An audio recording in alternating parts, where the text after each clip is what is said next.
Hello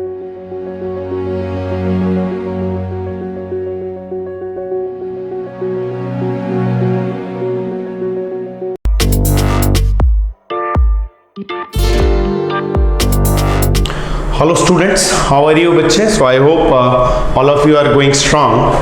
Let us reconnect और आज एक अपन मेजर यूनिट लेंगे जिसको ख़त्म करेंगे and this is heat and thermodynamics.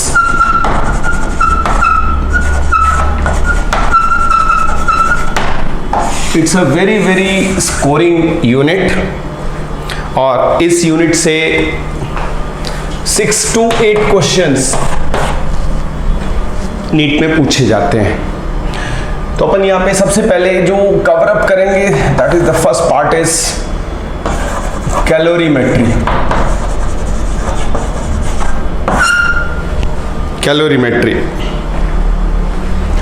Calorimetry basically means heat measurement.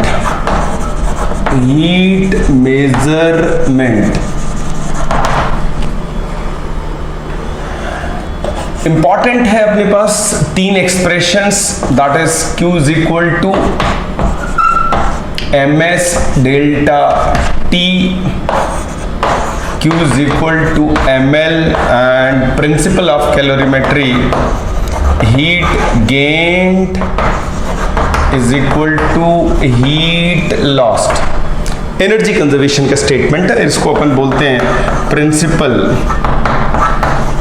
Of calorimetry. ये रहा बच्चा। तो ये जो पूरा चैप्टर है बेसिकली इन 3 एक्सप्रेशंस या फॉर्मूले पे बेस्ड है। Q is equal to ms delta T, heat gained is equal to heat lost. ये कब यूज करेंगे? When phase does not change, तब अपन यूज करेंगे Q is equal to ms delta T। ये कब यूज करेंगे? During phase transformation.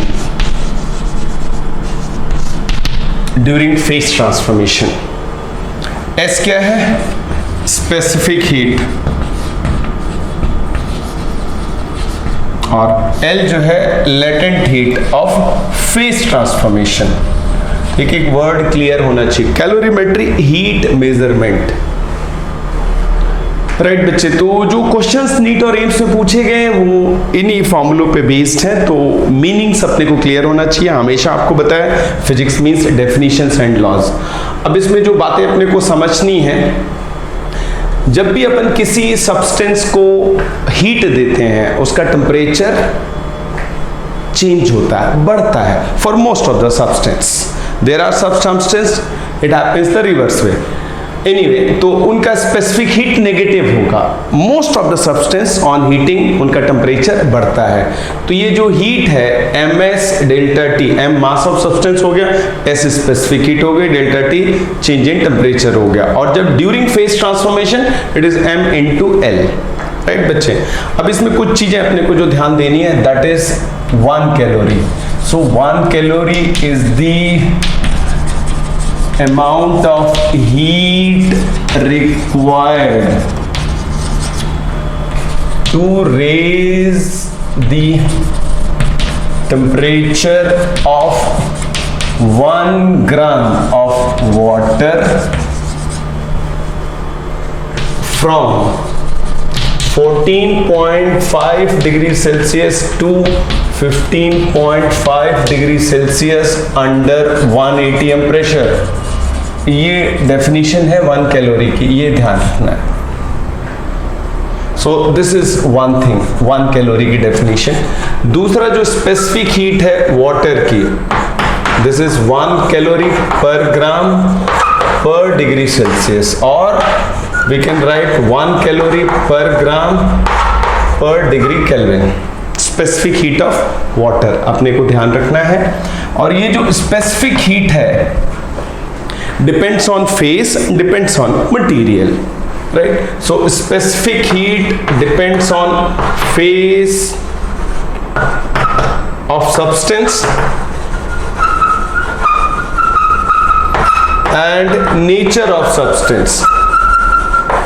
Nature of substance. Specific heat. Water की स्पेसिफिक हीट क्वेश्चन में दी होगी और याद रहनी चाहिए. Specific heat of water 1 calorie per ग्राम पर डिग्री सेल्सियस और पर डिग्री केल्विन. तो specific heat depends on phase and nature of substance. Similarly, say specific heat of ice, so it is 0.5 calorie per gram per degree Celsius. Say specific heat of steam,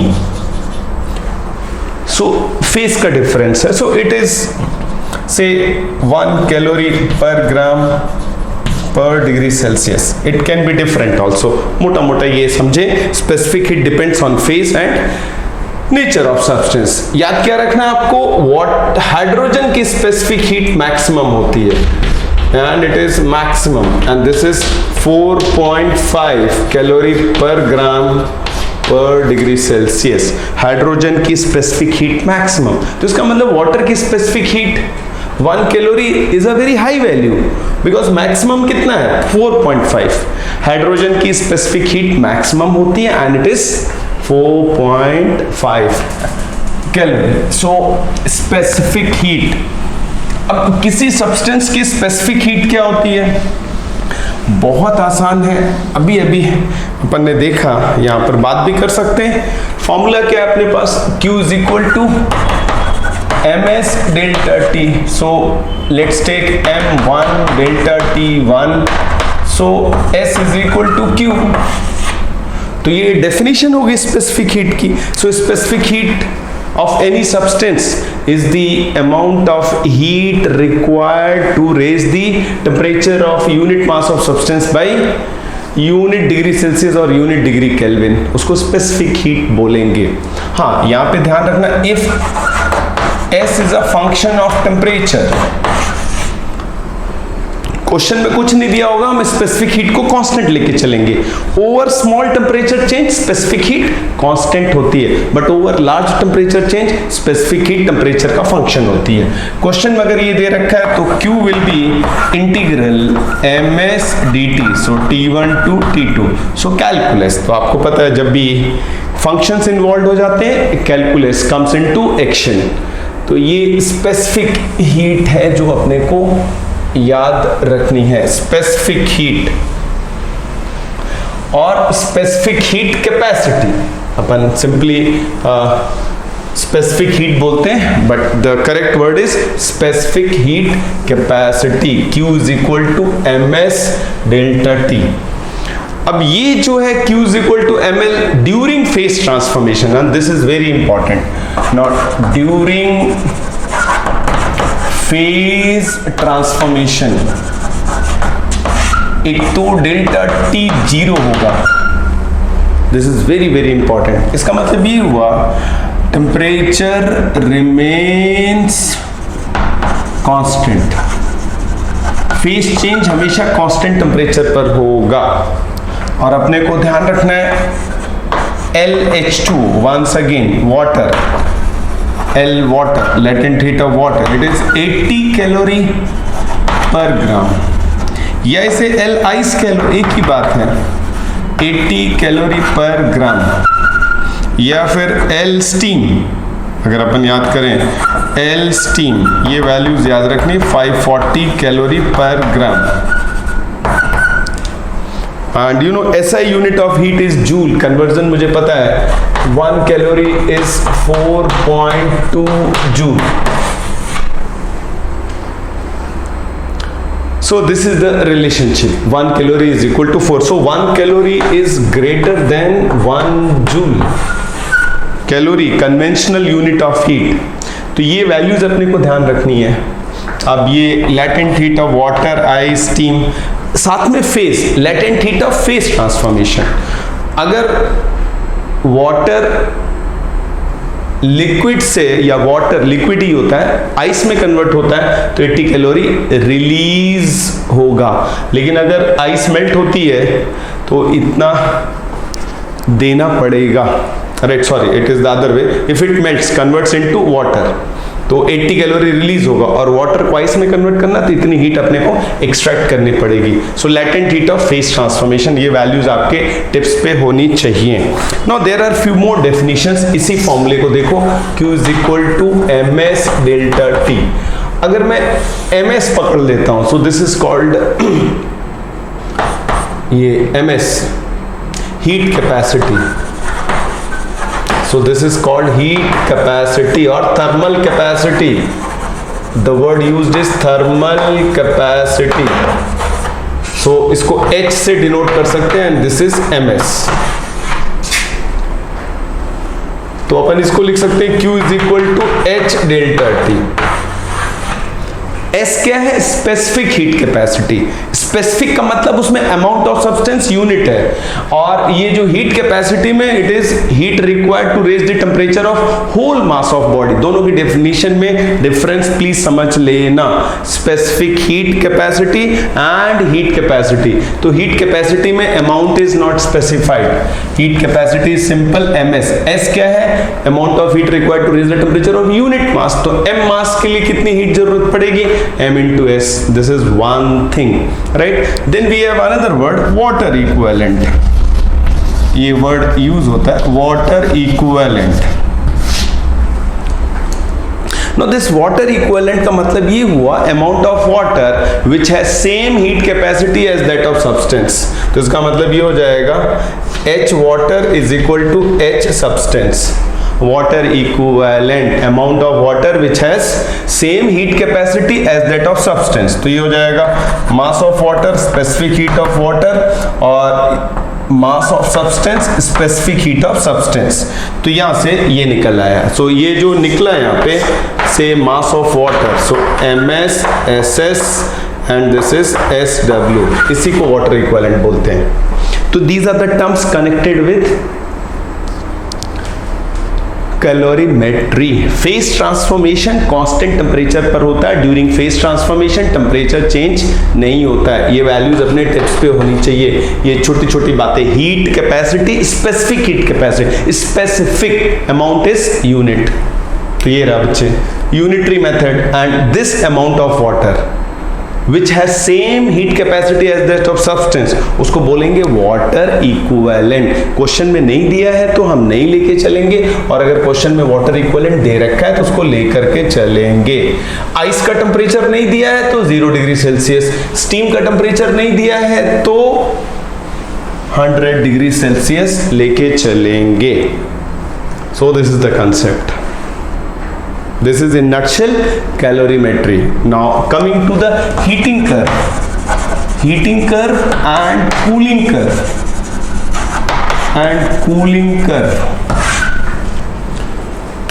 अब जब आप किसी substance को constant rate से heat देते हैं, तो ये अपन ग्राफ ड्रॉ कर रहे हैं टेम्परेचर वर्सेस टाइम। सो आप देखेंगे, सो this is how it all goes. ये इंपॉर्टेंट है, क्वेश्चंस पूछे गए। नाउ से दिस इज सॉलिड, से this is solid, this is solid plus liquid, this is liquid, liquid plus gas, this is gas. अब ये क्या हो गया? सॉलिड लिक्विड में कन्वर्ट हो रहा है, तो इट इज मेल्टिंग टेम्परेचर। ये जो टेम्परेचर होगा मेल्टिंग टेम्परेचर होगा। कौन सा फेस ट्रांसफॉर्मेशन हो रहा है? मेल्टिंग। फिर क्या हो रहा है? ये लिक्विड गैस में कन्वर्ट हो रहा है, वेपराइजेशन। राइट बच्चे? तो जब भी फेस चेंज होगा टेम्परेचर आप देख रहे हैं, तो this is called melting temperature, this is called temperature of vaporization. जिस टेम्परेचर पे वेपराइजेशन हो रहा है, लिक्विड गैस में कन्वर्ट हो रहा है, तो ये हीटिंग कर्व हो गया। ध्यान रखना है ड्यूरिंग। और एक चीज जो अपने को पकड़नी है वो इंपॉर्टेंट है, एक बार फिर से मैं कह रहा हूं, Q is equal to ms delta T। अगर मैं कैलकुलस फॉर्म में लिखूं तो dq is equal to ms dt। तो ये जो आप देख रहे हैं dq, राइट बच्चे? तो यहां पर अगर अपन देखें और इसको dt से डिवाइड कर दिया तो ये कांस्टेंट है, दिस इज c। तो आप देखेंगे dt बाई t, ये तो हो गया स्लोप हो गया, and this is c by ms। यहां पे हम मान के चल रहे हैं कि heating is done at constant rate, heating is done at constant rate, this is very important. अब आप देखो यहाँ पे ये जो स्लोप है inversely proportional to specific heat, so inversely proportional to specific heat slope हो गया। और ये जो हॉरिजॉन्टल लाइन की आप देख रहे हैं, हॉरिजॉन्टल लाइन, इसकी जो लेंथ है, जितनी लेंथ ज्यादा होगी तो टाइम ज्यादा लगा, ज्यादा हीट सप्लाई करनी पड़ी मेल्ट करने के लिए या फेस चेंज करने के लिए। So length of horizontal line is proportional to latent heat. तो ये ग्राफ आपके लिए बहुत इंपॉर्टेंट है, इस ग्राफ पे क्वेश्चंस पूछे गए हैं। यहाँ पे अजम्पशन क्या है, heating is done at constant rate, so this is heating curve, temperature versus time graph. आप देखेंगे this is a straight line, slope किसके प्रोपोर्शनल है, inversely proportional to S. Similarly अगर मैं कूलिंग की बात करूं तो this will be your cooling curve like this, ये रहा बच्चे। So this is gas, so this is gas plus liquid, this is liquid, this is liquid plus solid, this is solid. Cooling, तो हम क्या मान के चल रहे हैं, heat is being taken out at a constant rate, heat is being taken out at a constant rate.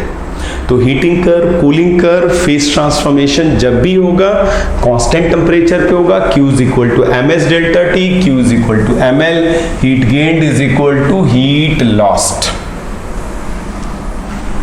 Heat gained is equal to heat lost. इस graph पे क्वेश्चंस पूछे गए हैं। That is principle of calorimetry. Water equivalent heat capacity, उसको thermal capacity भी बोलते हैं, specific heat capacity. Specific heat capacity में amount is unit and heat capacity की डेफिनेशन में there is no amount specified, water equivalent, right बच्चे। So this is calorimetry. Okay, अगर specific heat variable हुई तो कैलकुलस यूज कर लेंगे, chances बहुत कम है। क्वेश्चंस बहुत ही सिंपल टाइप के पूछे गए हैं। अगर आपने नीट 32 इयर्स और एम्स 26 इयर्स को प्रॉपरली किया है तो क्वेश्चंस की वैरायटी बाहर नहीं होगी, it will be the same variety, simply formula based. Be alert जब आप यूज कर रहे हो, Q is equal to ms delta T and Q is equal to ml। तो Q is equal to ms delta T कब use करना है, जब फेस चेंज नहीं हो रहा है, और जब फेस चेंज हो रहा है तो अपने को यूज करना है Q is equal to ml। Heating curve, cooling curve, ध्यान दें, हीटिंग कर्व, कूलिंग कर्व में अपन ने अजम्पशन क्या लिया कि हीट को हम कांस्टेंट रेट से सप्लाई कर रहे हैं, कूलिंग कर्व में हम मान रहे हैं हीट को हमने कांस्टेंट रेट से एक्सट्रैक्ट किया। तो वो जो स्लोप है वो inversely proportional to specific heat है and the length of horizontal line is proportional to latent heat। Questions बहुत सिंपल to the point होंगे, so there is nothing much in calorimetry। अपने को याद रखना है W is equal to JH। जब भी अपन J को क्या बोलते हैं, Joule's mechanical equivalent of heat, Joule's mechanical equivalent of heat. जब भी हीट प्रोड्यूस होगी बिकॉज ऑफ वर्क डन, जब भी हीट प्रोड्यूस होगी बिकॉज ऑफ वर्क डन, तो W बाई वर्क डन यानी work done upon heat produced, इसका ratio हमेशा कांस्टेंट होगा, ये कांस्टेंट होगा एंड दैट कांस्टेंट, उसी कांस्टेंट को हमने ये कहा है, इसकी वैल्यू अपने को पता है and it is just a conversion factor, it is not a physical quantity, so it is just a conversion factor and it is not a physical quantity. Okay, so यहीं से रिलेशनशिप आई अपने पास, 1 calorie is equal to 4.2 joule. Heat we measure, right, so conversion factor, right बच्चे। So this is one thing. Questions यहाँ पे ऐसा कुछ नहीं है जिसको मैं यहाँ पे लेना चाहूँगा, जब भी मिक्स करते हैं इन चीज़ों को ध्यान रखना है बच्चे। और एक जो क्वेश्चन अक्सर पूछा गया है वो मैं यहाँ पे ले रहा हूँ कैलोरीमेट्री में, ये ना find final temperature of mixture. ये मेरे पास वेसल है, इसमें मैंने पानी ले लिया 100 ग्राम और इसका टेम्परेचर मैंने ले लिया 20 डिग्री सेल्सियस और इसमें एक आइस का पीस डाल दिया। So this is ice and this is 10 gram and temperature ले लिया -20 डिग्री सेल्सियस। तो आइस और वाटर को मिक्स कर दिया। तो अब आइस और वाटर को मिक्स किया तो देयर आर 3 पॉसिबिलिटीज, पूरा मिक्सचर पानी हो जाए या पूरा पानी आइस हो जाए या फिर partially water and partially ice. तो उस केस में टेम्परेचर कितना होगा 0 डिग्री सेल्सियस। इस तरीके के क्वेश्चंस अक्सर पूछे गए हैं। अब देखो यहाँ पे क्वेश्चंस को कैसे करना है। एक काम करते हैं, पूरे मिक्सचर को 0 डिग्री सेल्सियस पे ले आते हैं। So let's do energy analysis. H1, so this is heat released by water। कितना हो जाएगा बच्चे 100 specific heat 120 से 0, so it's 20, so it's 2000 calorie. इसका मतलब अगर पानी 0 डिग्री सेल्सियस पे आ जाएगा तो कितनी हीट रिलीज हो जाएगी 2000 कैलोरी। और ये H2 heat required to bring ice to 0 degree Celsius. ये रहा heat release by water. Water कहां से कहां आया 20 से 0 डिग्री सेल्सियस पर आया और ये heat required to bring ice to 0 degree Celsius. तो आप देखो सबसे पहले आइस की स्पेसिफिक हीट में 1 लेके चल रहा हूं बच्चे, क्वेश्चन में जो दिया होगा आप वही लेके चलोगे, ठीक है। तो specific heat of water and specific heat of ice 1 calorie per ग्राम पर डिग्री सेल्सियस। क्वेश्चन में जो दिया होगा वो लेके चलोगे। तो अब आप देखो आइस पहले -20 से 0 पे आएगी तो ये हो जाएगा 10 × 1 × 20, फिर मेल्ट होगी।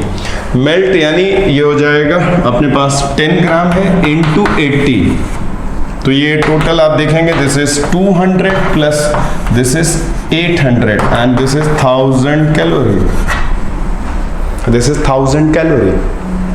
अब जरा दोनों वैल्यूज को देखो 2000 एंड 1000। इसका मतलब अगर ये पानी 0 डिग्री सेल्सियस पे आ जाएगा तो मेरे पास 2000 कैलोरी होंगे और मेरी रिक्वायरमेंट कितनी 1000। तो इसका मतलब heat gain must be equal to heat loss. इन दोनों को ध्यान से देखें, H1 is greater than H2।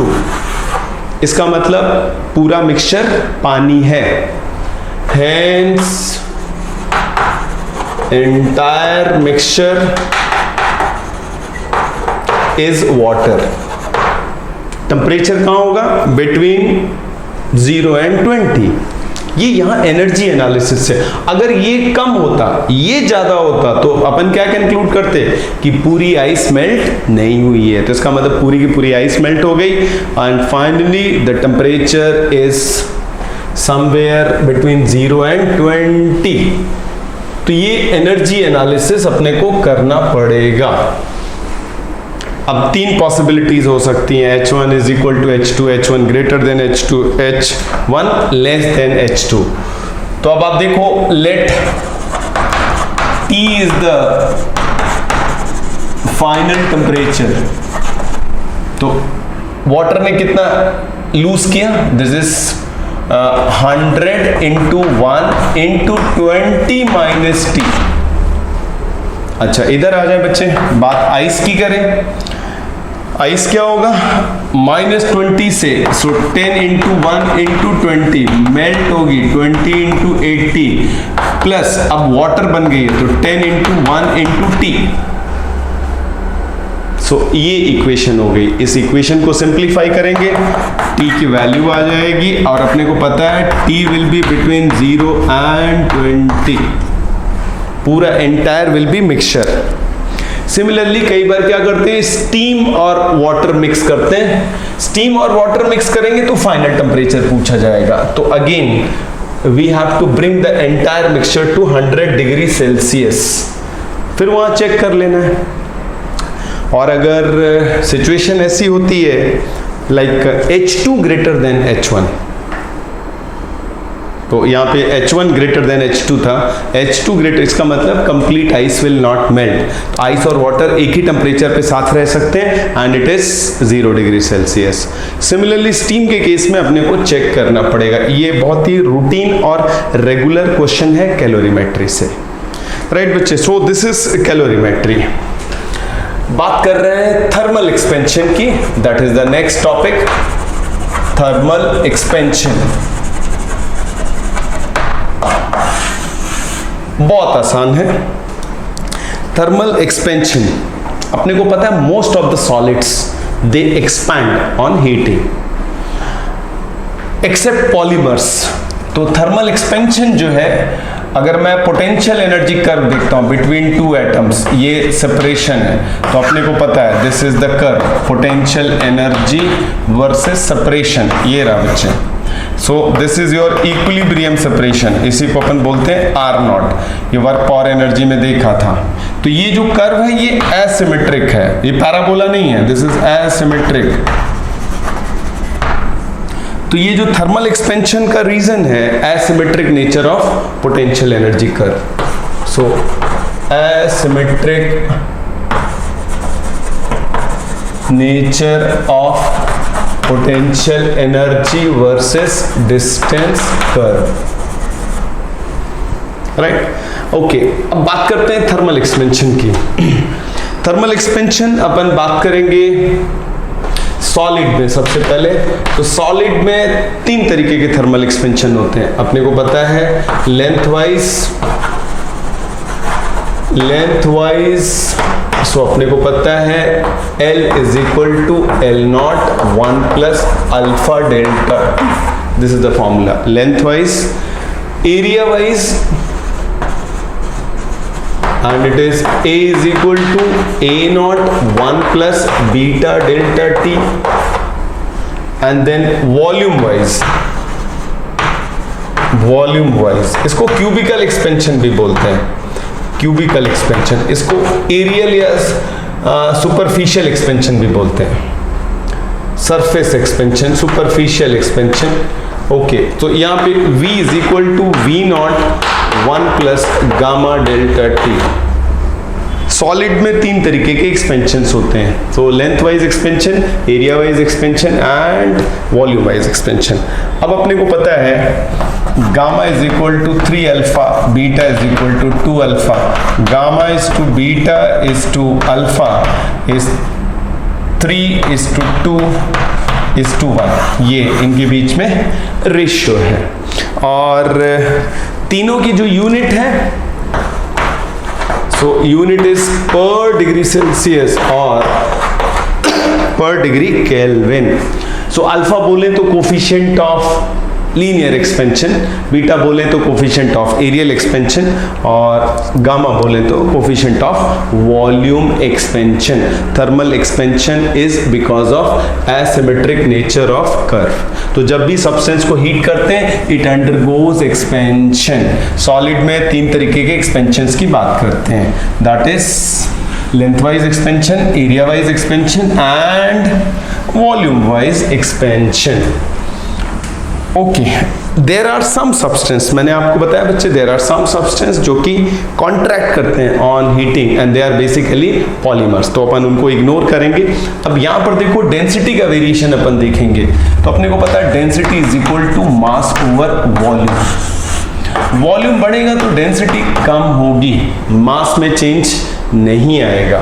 तो अपन डेंसिटी का एक्सप्रेशन होता है it is 1 minus gamma delta T, ध्यान दें। सो this is how the density will very, density of substance will very. Questions बहुत सिंपल पूछे गए हैं थर्मल एक्सपेंशन में, और रेगुलरली नहीं पूछे गए, कभी कभी पूछे गए हैं क्वेश्चन। तो ये फॉर्मूले अपने को याद रखने बच्चे। और बात करें अपन लिक्विड्स की बात करें, लिक्विड्स में अपन केवल और केवल वॉल्यूम एक्सपेंशन की बात करेंगे, वॉल्यूम एक्सपेंशन की बात करते हैं लिक्विड में। Right. Liquid doesn't have fixed shape and size, तो वहाँ पे लीनियर एक्सपेंशन और सुपरफिशियल एक्सपेंशन की बात नहीं करेंगे। लिक्विड में केवल और केवल वॉल्यूम एक्सपेंशन की बात करते हैं, और यहाँ पर अपन दो तरीके से बात करते हैं, एक real expansion and other is apparent expansion. Real expansion में क्या होता है, vessel expansion is taken into consideration, vessel expansion is considered. और यहां पर क्या होगा, अपैरेंट एक्सपेंशन में vessel expansion is ignored, vessel expansion is ignored, vessel expansion is ignored. और फॉर्मूला क्या है, gamma real is equal to gamma apparent plus gamma vessel. V stands for vessel. A vessel normally glass का बना होता है, तो we can write it like this, gamma real is gamma apparent plus gamma glass.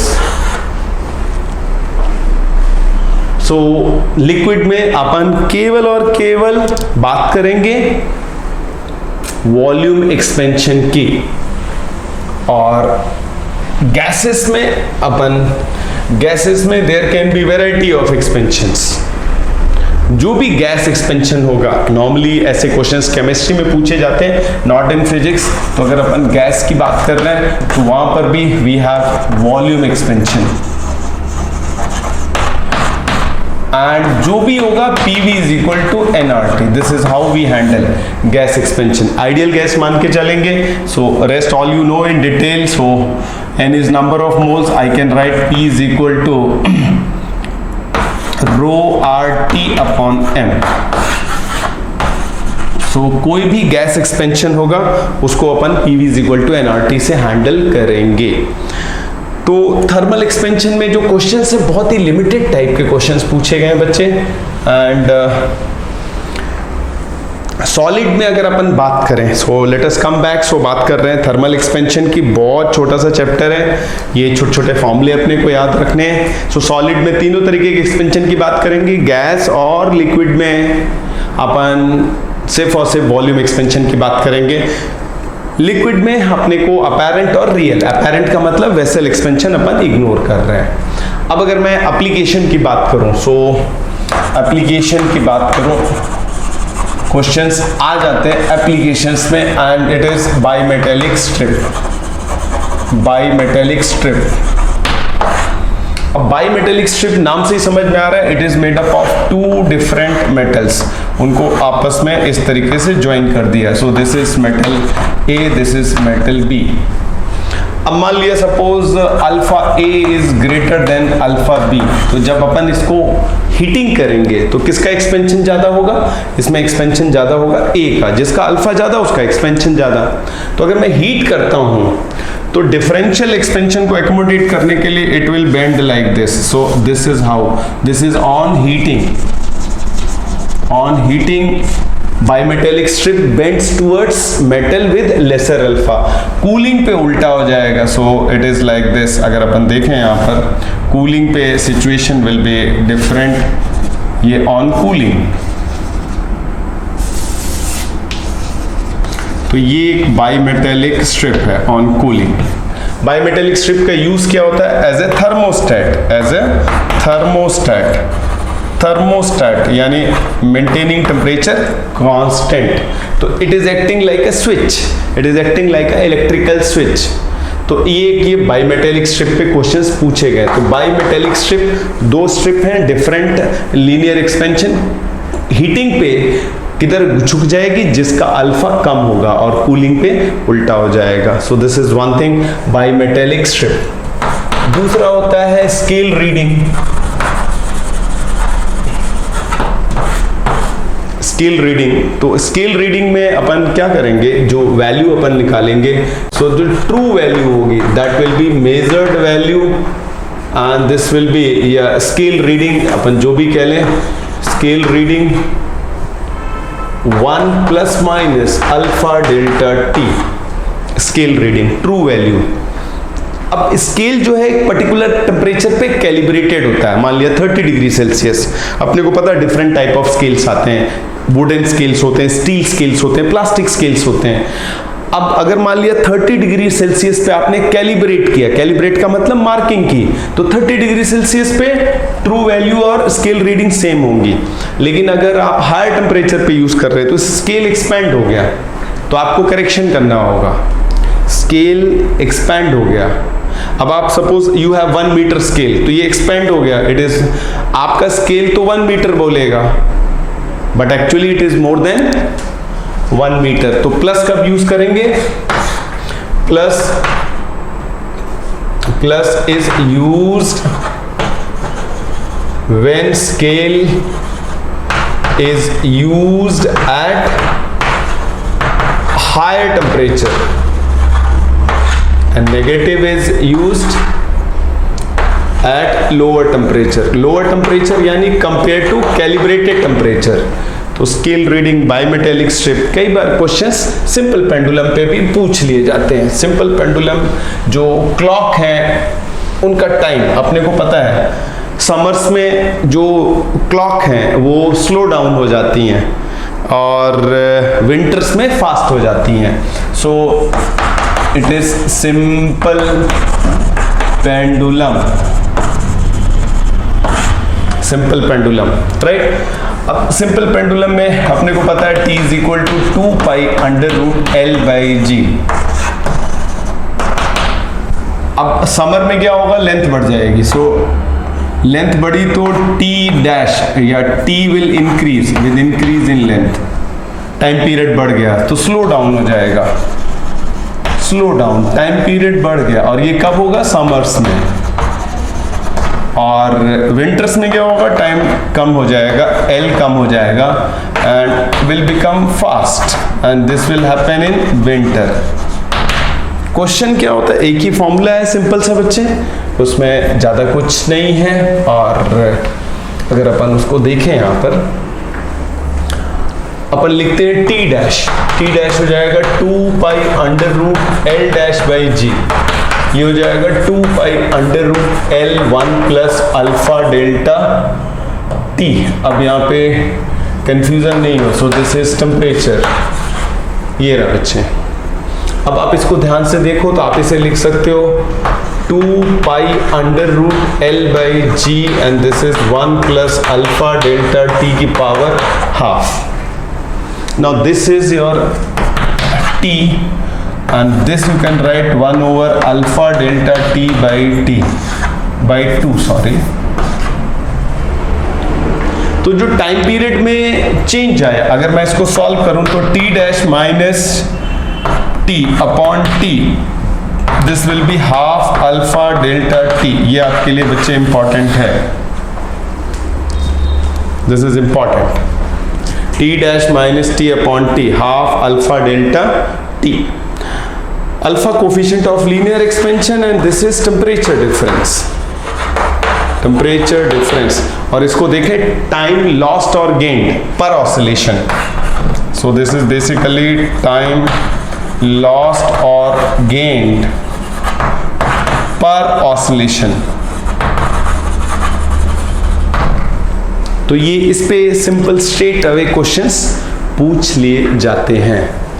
Coming to the liquid part, liquid में बच्चे एक ही situation है जिस पे क्वेश्चंस बनते हैं, वो मैं यहाँ पे ले रहा हूं, उसको ध्यान से देख लें। क्वेश्चन ये है, ये अपन ने कोई वेसल ले लिया, इसमें मान लिया लिक्विड फिलअप कर दिया, V0 वॉल्यूम, राइट। अब यहां पे अगर आप हीट सप्लाई करोगे तो वेसल भी एक्सपेंड करेगा और लिक्विड भी एक्सपेंड करेगा। तो चेंज इन वॉल्यूम अगर मैं बात करता हूं लिक्विड, चेंज इन वॉल्यूम, तो ये हो जाएगा V0 gamma liquid delta T।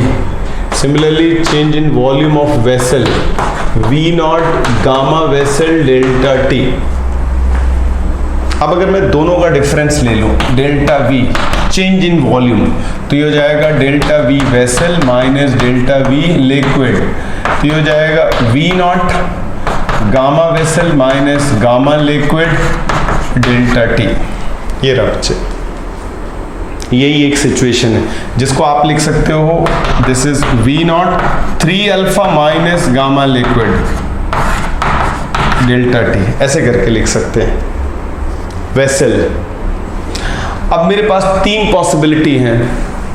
3 possibility क्या है? Delta V liquid delta V से ज्यादा हुआ तो liquid level will rise, so that implies liquid level will rise with respect to vessel. और अगर दोनों इक्वल हुए, जितना वेसल एक्सपेंड हुआ उतना लिक्विड एक्सपेंड हुआ, so liquid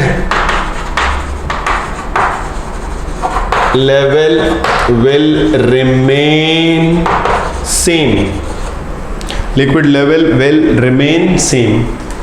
And third possibility is delta V liquid is lesser than delta V, तो उस केस में क्या होगा? वेसल के रिस्पेक्ट में, so liquid level will decrease with respect to vessel. ये सारी बातें विद रिस्पेक्ट टू वेसल है। तो एक ये सिचुएशन है जिस पे क्वेश्चंस पूछे जा सकते हैं। जैसे मैं आपसे क्वेश्चन पूछूं, ये इस तरीके से हो सकता है, it can be like this.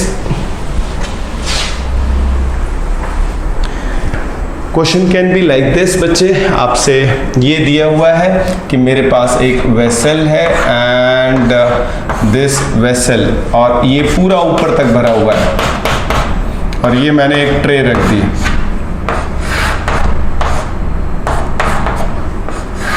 ये रहा ट्रे है, वॉल्यूम इज V नॉट, ठीक है। आपको दिया हुआ है gamma liquid is more then 3 alpha, इसका मतलब लिक्विड का एक्सपेंशन ज्यादा होगा। So how much mercury will overflow on heating, ऐसे करके क्वेश्चन पूछा जा सकता है। How much mercury will overflow, या ट्रे में कितनी मर्करी कलेक्ट होगी। बहुत सिंपल है बच्चे, ये रहा delta V which is delta V liquid minus delta V vessel, तो ये हो जाएगा V naught gamma liquid minus 3 alpha delta T. इतना एक्स्ट्रा वॉल्यूम होगा, इतना, this much volume will overflow. How much mercury will overflow और will collect in tray, तो ये यहां से कैलकुलेट कर लेंगे। Last but not least from thermal expansion, छोटा सा टॉपिक है, क्वेश्चंस रेगुलरली नहीं पूछे जाते हैं। एंड बाइमेटेलिक स्ट्रिप, सिंपल पेंडुलम, ये एप्लीकेशंस अपन ने देखे। एक ये है thermal expansion, thermal expansion of solids can be looked upon as photographic magnification, photographic magnification, photographic magnification. Thermal expansion of solids can be looked upon as photographic magnification.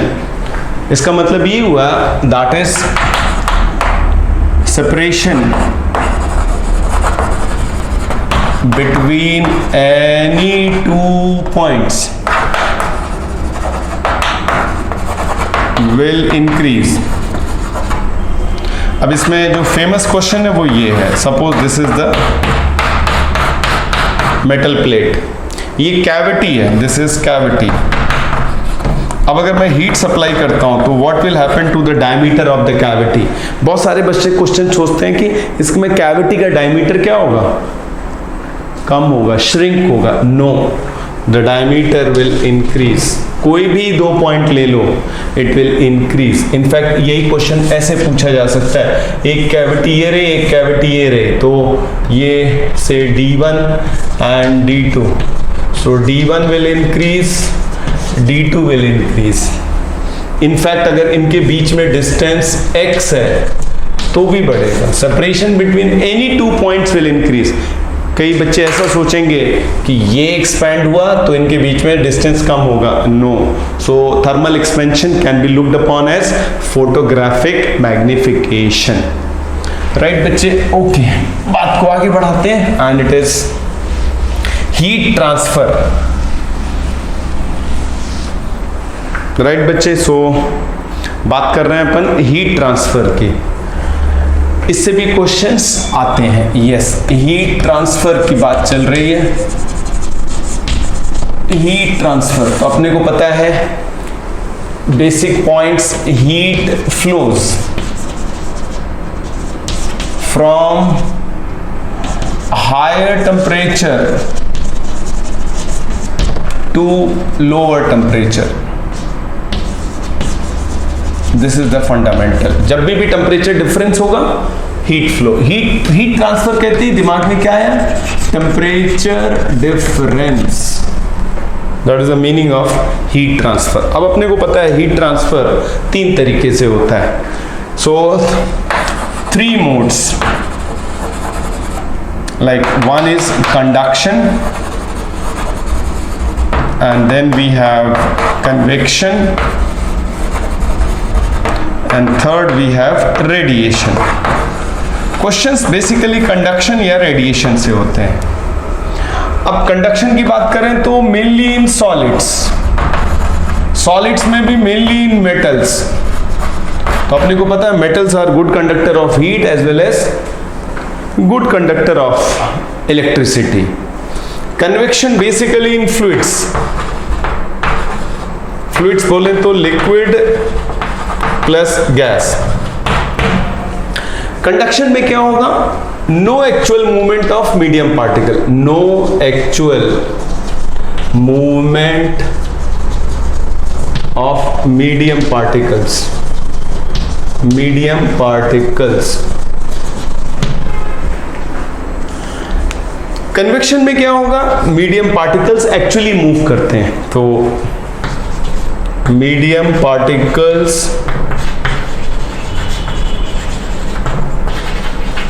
Actually move. Radiation के लिए no medium is needed, तो radiation के लिए no medium is needed. Right, so these are the basic fundamental, conduction, convection, radiation. Conduction mainly solids में, solids में भी mainly metals में, because of presence of metals में क्या है? Presence of free electron, presence of free electrons. इसीलिए metals आपके क्या है? Good conductor of heat as well as good conductor of electricity.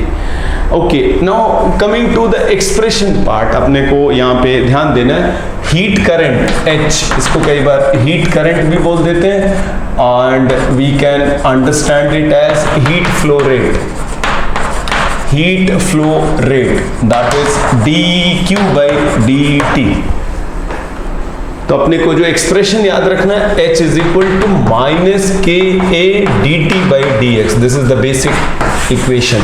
K क्या है? Coefficient of thermal conductivity, A area है, dt by dx is, dt by dx इसको बोलते हैं temperature gradient, temperature gradient. Anything divided by distance is called gradient. Minus sign ये indicate कर रहा है कि हीट फ्लो की डायरेक्शन में टेम्परेचर ड्रॉप करेगा।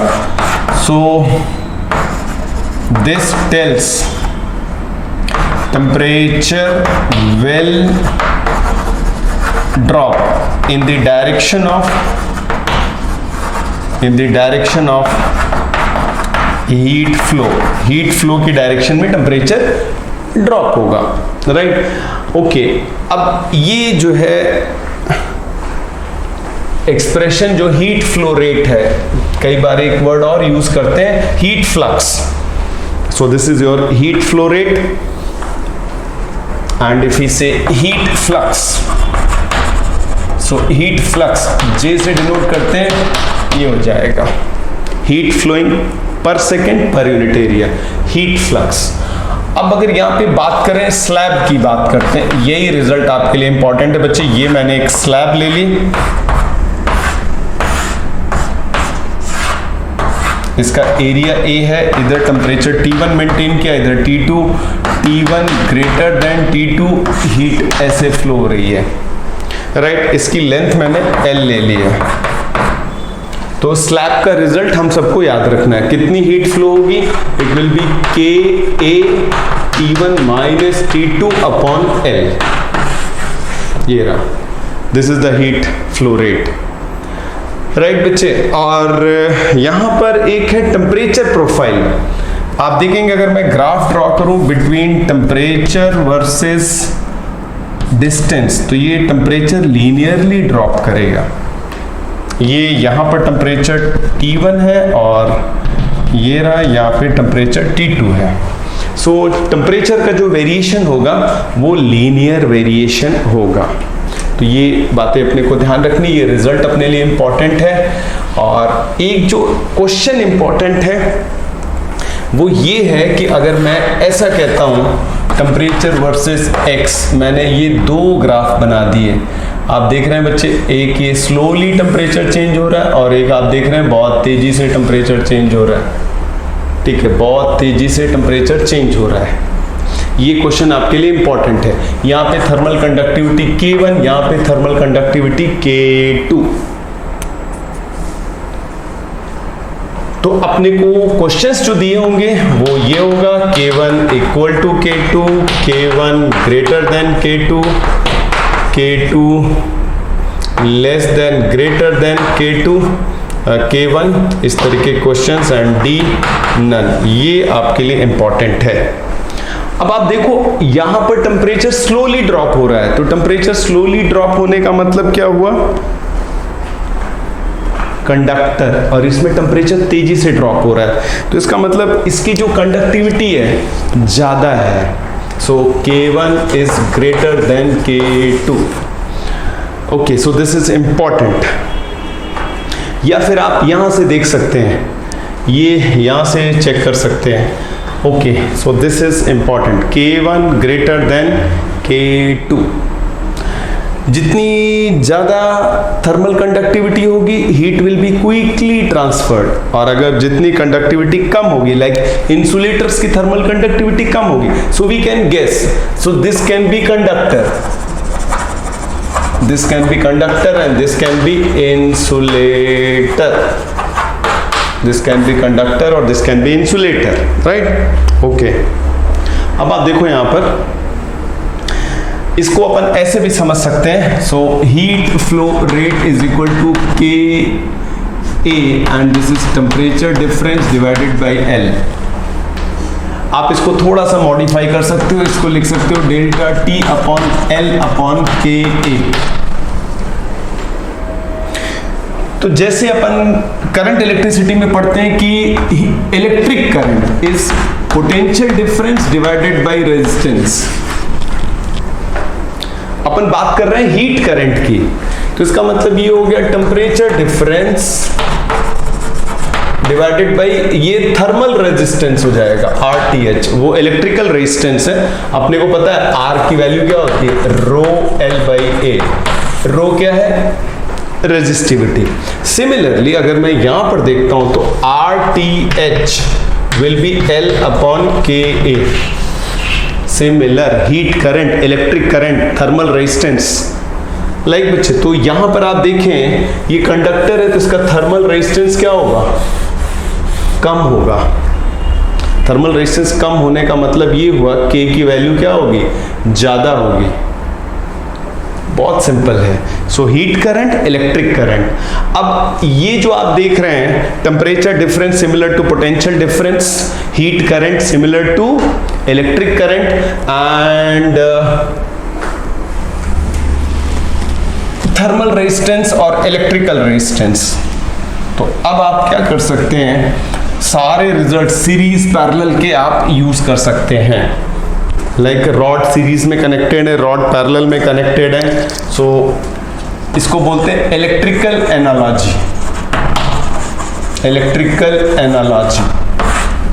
ये रहा, तो H किसके इक्वल हो गया, H इक्वल हो गया हीट करंट के, टेम्परेचर डिफरेंस किसके इक्वल हो गया, पोटेंशियल डिफरेंस के।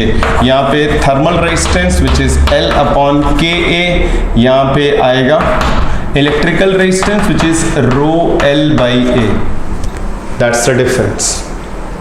वही सारे सीरीज के फॉर्मूले, पैरेलल के फॉर्मूले सारे अप्लाई हो जाएंगे। इंपॉर्टेंट है आपके लिए बच्चे कंपोजिट स्लैब, कंपोजिट स्लैब पे क्वेश्चंस आते हैं, उसको ध्यान से देख लें कैसे उसको हैंडल करेंगे। स्लैब का रिजल्ट बोले तो H is equal to K A T1 minus T2 by L। Composite slab का मतलब ये हुआ, slab is made up of से ये रहा कंपोजिट स्लैब, इधर टेम्परेचर T1, इधर temperature T2, K1, K2, L1, L2, composite slab. Heat flow हो रही है, ये रहा बच्चे हीट फ्लो रेट। अब H की वैल्यू कैसे लिखेंगे, अब H की वैल्यू लिखने के लिए पहले इस एक्सप्रेशन को ध्यान से देखो। आप इसे लिख सकते हो T1 minus T2 L upon K ए। तो H की वैल्यू देखो कैसे लिखेंगे, T1 minus T2 upon summation Li Ki A, ऐसे करके लिख लेंगे, राइट। आप चाहें तो एरिया को ऊपर ले लें, तो यहां पर हो जाएगा A T1 minus T2 upon L1 upon K1 plus L2 upon K2, जैसे वो कैपेसिटर्स में अपन ने किया था। ये हीट फ्लो रेट का एक्सप्रेशन हो गया। तो ये बच्चे आपको ध्यान रखना है, कंपोजिट स्लैब के through heat flow rate. Okay, अब यहां पर देखें, इसमें एक क्वेश्चन जो आपसे पूछा जाएगा वो इंटरफेस का टेम्परेचर, ये रहा T डैश, ये जो इंटरफेस है कॉमन सरफेस, इंटरफेस का टेम्परेचर, ये कैसे कैलकुलेट करेंगे ध्यान से देख लें। इंटरफेस का टेम्परेचर कैसे कैलकुलेट करेंगे, इंटरफेस का टेम्परेचर कैलकुलेट अपन इलेक्ट्रिकल एनालॉजी से कर सकते हैं या फिर अपन सिंपल कंसेप्ट से, H1 will be equal to H2, दोनों स्लैब एक के बाद एक, तो ये अपन लिखेंगे A T1 minus T dash upon K1 upon L1। Similarly यहाँ पे लिखेंगे K2 A T dash minus T2 upon L2, ये कैंसिल आउट हो जाएगा। तो यहाँ से अपन कहते हैं वैल्यू कैलकुलेट कर लेंगे T डैश की। तो जब भी ये क्वेश्चन आता है या तो दो चीज़ें पूछी जाती हैं, एक तो हीट फ्लो रेट पूछा जाता है या फिर आपसे पूछा जाएगा temperature of the interface, temperature of the interface, temperature of the interface. तो दोनों स्लैब से हीट फ्लो रेट सेम होगा। दूसरा, अगर यहाँ पे टेम्परेचर डिस्ट्रीब्यूशन की बात करें तो ये रहा टेम्परेचर वर्सेस एक्स ग्राफ, ये रहा बच्चे ध्यान से देखें। सो दिस इज T1, ये आप देख रहे हैं T डैश, और ये देख रहे हैं T2। एक बार फिर से आप देख रहे हैं K1, दिस इज K2। यहाँ टेम्परेचर चेंज तेजी से है तो इंसुलेटर है, राइट, ड्रॉप ज्यादा है टेम्परेचर का, और ये कम है तो ये conductor. So K1 will be greater than K2, K1 will be greater than K2। Conductor का थर्मल रेजिस्टेंस कम होगा यानी कंडक्टिविटी ज्यादा होगी। So drop of temperature in insulator is more, whereas drop of temperature in conductor is less. Similarly, thermal resistance of insulator will be more than thermal resistance of conductor. ये सब simple सी बातें हैं, right बच्चे। So this is conduction and convection में बहुत ज़्यादा कुछ नहीं है। सो इन कन्वेक्शन बस आपको ध्यान रखना है, कन्वेक्शन ग्रेविटी ड्रिवन होता है। कन्वेक्शन के साथ आपको ध्यान रखना है, it is driven by gravity, driven by gravity, gravity driven process है। It is driven by gravity, it is gravity driven process, right बच्चे। जहां ग्रेविटी नहीं होगी वहां कन्वेक्शन नहीं होगा। So no convection, no convection in gravity free environment, gravity free environment, no convection in gravity. दो situation याद रखना, freely falling lift, freely falling lift and orbiting satellite, orbiting satellite, convection, orbiting satellite. तो it is driven by gravity, जहां gravity होगी वही convection होगा। अब अपने को पता है हवा गर्म होकर के ऊपर उठती है और ठंडी हवा नीचे आती है। सो कन्वेक्शन करंट सेटअप हो जाती है। इसी तरीके से फ्लूइड में जो गर्म लिक्विड होगा ऊपर आएगा और ठंडा लिक्विड नीचे आएगा। तो ज्यादा कुछ नहीं है। And heating is always done from bottom and cooling is always done from top, basic। और कन्वेक्शन दो तरीके के होते हैं,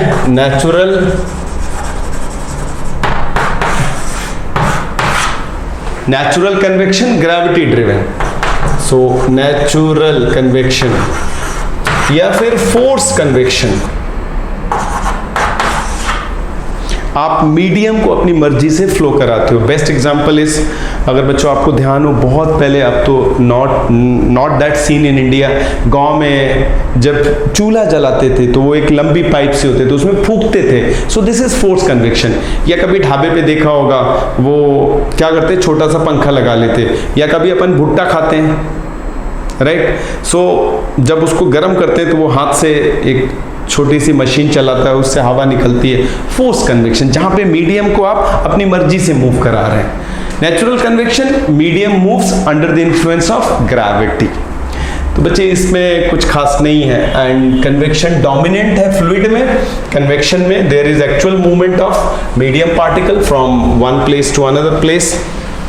and finally we have radiation. Radiation से क्वेश्चंस की फ्रीक्वेंसी ज्यादा है, राइट। रेडिएशन से क्वेश्चंस की फ्रीक्वेंसी ज्यादा है। So this is fastest mode of heat transfer, fastest mode of heat transfer. Medium की जरूरत नहीं है, no medium is needed. Radiation में किसी मीडियम की जरूरत नहीं है, no medium is needed, fastest mode of heat transfer.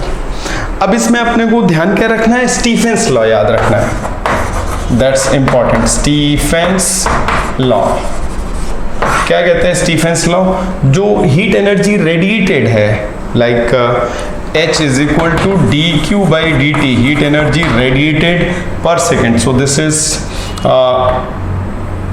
we have many constants, so emissivity, right, then area, then Stephen's constant, and this is fourth power, Stephen's constant.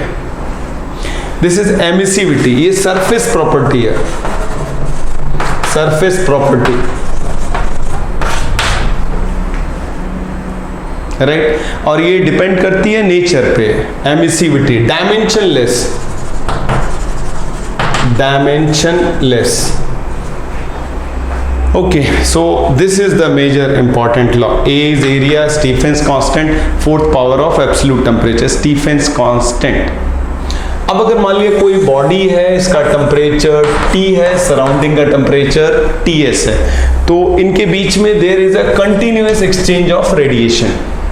तो अगर मुझे net लिखना होगा तो आई विल राइट dQ/dt, ये हो जाएगा emissivity, area, Stefan's constant like this, Ts की पावर 4.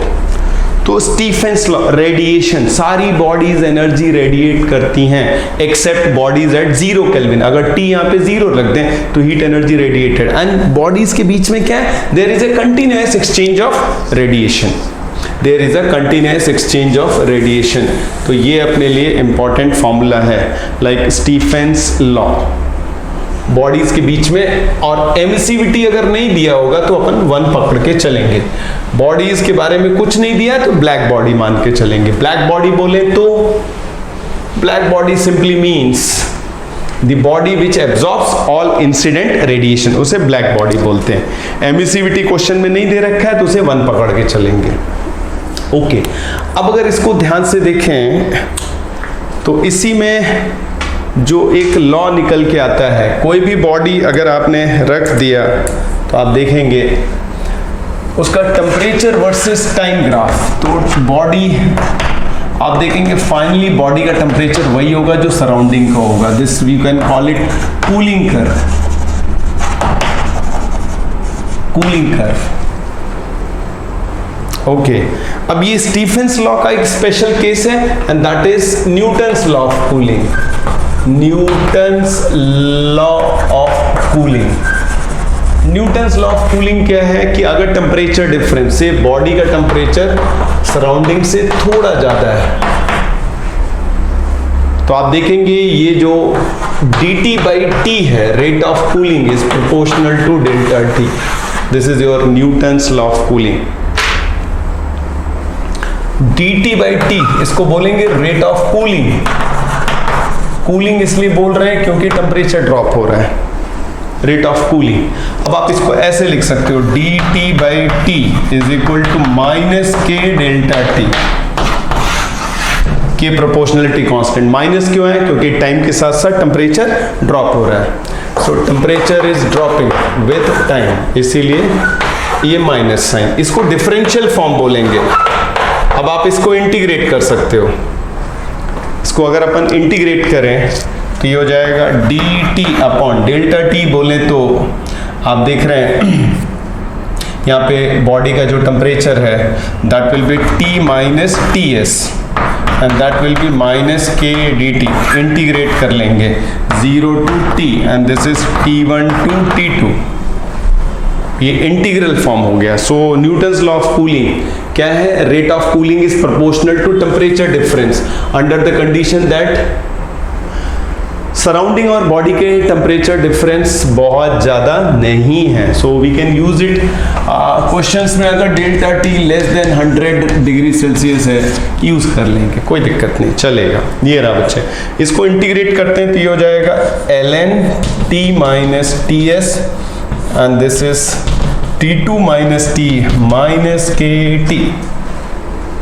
इसको थोड़ा और सिंप्लीफाई किया तो ये हो जाएगा upper limit minus lower limit, हो जाएगा ln T2 minus Ts minus ln T1 minus Ts minus KT. तो इसको थोड़ा सा सिंप्लीफाई करते हैं तो T की जो वैल्यू होगी that will B 1/k ln T1 minus Ts upon T2 minus Ts. So this is your integral form. So this is your integral form. Integral form, Stephen's law and black body. Black body यानी body which absorbs all incident radiation. There is a continuous exchange of radiation among bodies. Stephen's law. तो ये बच्चे ये है integral form. ध्यान दें log ए minus, ये minus मैंने उल्टा कर दिया तो ये रहा T1 ग्रेटर देन T2 है. Ts टेम्परेचर ऑफ सराउंडिंग है. लास्ट बट नॉट लीस्ट, कई बार क्वेश्चंस इस पे स्पेक्ट्रम पर आ जाते हैं, ब्लैक बॉडी स्पेक्ट्रम, वो ग्राफ इंपॉर्टेंट है। ब्लैक बॉडी स्पेक्ट्रम की बात कर रहे हैं बच्चे,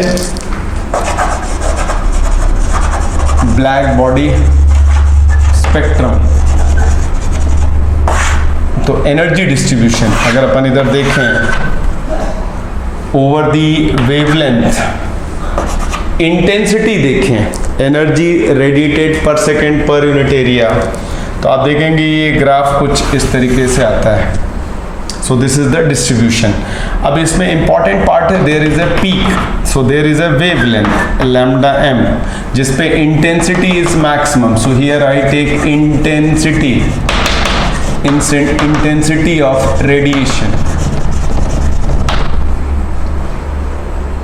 ये किसी पर्टिकुलर टेम्परेचर T1 पर है, और जैसे ही आप टेम्परेचर बढ़ाएंगे, if you increase the temperature, तो ये इधर शिफ्ट हो जाता है। So this is like this, आप ये देख रहे हैं। सो this is T2 greater than T1, और लोअर टेम्परेचर पे ये आगे शिफ्ट होता है। So this is T3, so it is lower than T1, तो ये आगे शिफ्ट होता है। And we have a law, there is something called lambda m into T is b, इसको बोलते हैं Wien's law, Wien's law, and b is called Wien's constant, Wien's constant, that is your b। Right बच्चे, तो अब आप खुद देख सकते हैं, अगर t बढ़ा तो lambda m will shift towards shorter wavelength. कई बार नीट और एम्स में straight away formula based questions आए हैं। Lambda m is the wavelength at which intensity is maximum, wavelength at which maximum energy is radiated. And most important, इसको अपन यहाँ पे लिख रहे हैं, और ये जो मैक्सिमम है I maximum is proportional to 5th power of temperature. Please, this is very very important. Maximum energy radiated per second per unit area is proportional to 5th power of temperature. Wien's law, जैसे जैसे temperature बढ़ेगा, lambda m यानी wavelength at which energy radiated is maximum will shift towards shorter wavelength. कई बार straight away इस graph पे questions पूछे गए हैं। Black body spectrum, energy distribution, energy distribution, तो खास बातें क्या हैं? एक तो ये है lambda m into T is equal to B, that is Wien's constant और वीन्स लॉ। जैसे जैसे टेम्परेचर बढ़ेगा, पीक जो है उधर शिफ्ट होगी टुवर्ड्स शॉर्टर वेवलेंथ, राइट। और अगर टेम्परेचर को कम करते हैं तो ये कर्व फ्लैटन होगा, राइट। एंड ये रहा, इसको ध्यान से देखें बच्चे, I maximum is proportional to 5th power of absolute temperature. Total energy radiated, yes, ये तो आई मैक्सिमम की बात हो रही है। अगर मैं टोटल रेडिएटेड एनर्जी की बात करूं, टोटल रेडिएटेड एनर्जी, तो as per Stefan's law it will be 4th power of absolute temperature. Wien's constant, Wien's law, बहुत ही straight away formula based questions इस चैप्टर से पूछे गए हैं। Black body is a body which absorbs all incident radiation, so that's very very important. And there is something called Kirchhoff's law. Kirchhoff's law ये कहता है good absorbers are good emitters, good absorbers are good emitters. So Kirchhoff's law पे there is nothing much. So Kirchhoff's law of radiation जो है वो simply ये कहता है कि एमिसिव पावर और एब्जॉर्प्टिव पावर का रेशियो कांस्टेंट होता है। सो E stands for emissive power and A stands for absorptive power. Absorptive power, this is dimensionless, this is very important, dimensionless. Absorptive power is simply is energy absorbed upon energy incident, उसका ratio है। energy absorbed, that is energy absorbed upon energy incident. So that's your Kirchhoff's law of radiation. Emissive power और absorptive power का ratio किसी भी body के लिए constant होता है। Bodies other than black body are called grey bodies. और आप देखेंगे for black body absorptive power, so for black body की एब्जॉर्प्टिव पावर 1 हो जाएगी। जितना इंसिडेंट होता है उतना एब्जॉर्ब हो जाता है, E/A कांस्टेंट होगा। अगर E ज्यादा होगा तो A भी ज्यादा होगा, so that implies good absorbers are good emitters. So this is in nutshell heat transfer. थोड़ा रेडिएशन को फोकस करें, न्यूटन्स लॉ ऑफ कूलिंग पे वही रिपीटेड टाइप के क्वेश्चंस आए हुए हैं बच्चे, just repeated variety, nothing new. तो आप उसको देख लें and that will help you a lot. ये बात मैंने डे 1 से आपको बोली है कि क्वेश्चंस नीट और एम्स का अगर कॉम्बिनेशन ले लें तो आप देखेंगे क्वेश्चंस 2-4 क्वेश्चंस को छोड़ करके 90% क्वेश्चंस वैसे ही होंगे, 90% क्वेश्चंस वैसे ही होंगे। Similar in variety, numerical values में इधर उधर थोड़ा बहुत चेंज हो सकता है। राइट बच्चे, सो we have covered thermal expansion, we have covered calorimetry, we have covered heat transfer, and in next lecture, that is thermodynamics 2, so this was thermodynamics 1, I will be covering first law of thermodynamics and bit of KTG, तो इसको अपन cover up करेंगे। and before I end up this lecture thermodynamics 1, we need to know like specific heat of gases, specific heat of gases. So gases can have many specific heat, ध्यान रखना बच्चे। most important is Cp and Cv, this is important। gases can have many specific heat, so specific heat of gases depends on process, depends on process पे depend करेगा। अपने को पता है specific heat is equal to Q upon M delta T, specific heat. अब आप खुद देख सकते हो फॉर एडियाबैटिक प्रोसेस की अगर मैं बात करूं तो Q की वैल्यू 0 होती है, तो स्पेसिफिक हीट 0 हो जाएगी। अगर मैं बात करूं आइसोथर्मल प्रोसेस की, आइसोथर्मल प्रोसेस, तो डेल्टा T 0 होता है, तो स्पेसिफिक हीट इनफाइनाइट हो जाएगी। तो specific heat of gases depends on the process. दो इंपॉर्टेंट है Cp and Cv। Now what is this relationship between Cp and Cv? C stands for molar specific heat, यानी पर मोल, स्पेसिफिक हीट इन मोल, तो molar specific heat बहुत आसान है। C will be equal to capital M। आप देखें यहाँ पे ये जो अपन वर्कआउट कर रहे हैं, सो this is capital M into S, this is the relationship, this is your molecular weight, molecular weight, this is your normal specific heat. तो ये जो आप देख रहे हैं S stands for specific heat, and ये जो C है this is molar specific heat, molar specific heat, गड़बड़ नहीं करें बच्चे। सो दिस इज पर मोल, दिस इज पर केजी, पर ग्राम, right? Cp and Cv, right? Okay, and यहां पे अपने को ध्यान देना है बच्चे, दो रिलेशंस है। देयर इज समथिंग कॉल्ड, इसको बोलते हैं एडियाबैटिक एक्सपोनेंट, एडियाबैटिक